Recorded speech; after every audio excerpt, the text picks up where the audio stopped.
পার্টির কাছে কৃতজ্ঞ, সংগঠনের কাছে কৃতজ্ঞ এবং সর্বোপরি বাংলার মানুষের কাছে কৃতজ্ঞ। আমাদের কেন্দ্রীয় নেতৃবৃন্দ যেরকম আমাকে আজকে এখানে মনোনীত করেছেন রাজ্যসভায় পাঠানোর জন্য, কিন্তু একই সঙ্গে মনে রাখতে হবে বাংলার মানুষ, এই পশ্চিমবঙ্গের মানুষ আমাদের সেই সংখ্যা দিয়েছে যাতে আমরা পশ্চিমবঙ্গ থেকে রাজ্যসভায় একজন সদস্য পাঠাতে পারি। আমার সেই দিনগুলোর কথা মনে পড়ছে খুব বেশি করে। আমি রাহুলদা পার্টি অফিসে বসে থাকতাম 80-র দশকে। বুদ্ধদেববাবু বলতেন যে যাদের বিধানসভায় কোনো প্রতিনিধিত্ব নেই আমরা তাদের সর্বদলীয় বৈঠকে ডাকি না।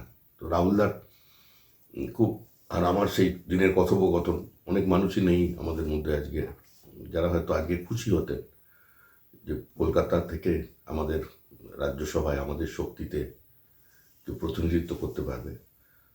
তো সেটাই আমাকে সবচেয়ে বেশি করছে। আমি বাংলার মানুষের জন্য তাদের প্রতিনিধি হিসেবে, দলের প্রতিনিধি হিসেবে কাজ করব। রাজনৈতিক কর্মী যেখানেই থাকে সে রাজনৈতিক কর্মী, সে রাজ্যসভা লোকসভার ভিতরে হোক কিংবা বাইরে হোক, নির্বাচিত জনপ্রতিনিধি হোক কিংবা মনোনীত হোক, রাজনৈতিক কর্মীর যে কাজ এক অপ্রাপ্তবয়স্ক অবস্থা থেকেই 18 বছরের আগে থেকে এই দলের সদস্য, এই পরিবারের সদস্য, পরিবারের কাছেও কৃতজ্ঞ।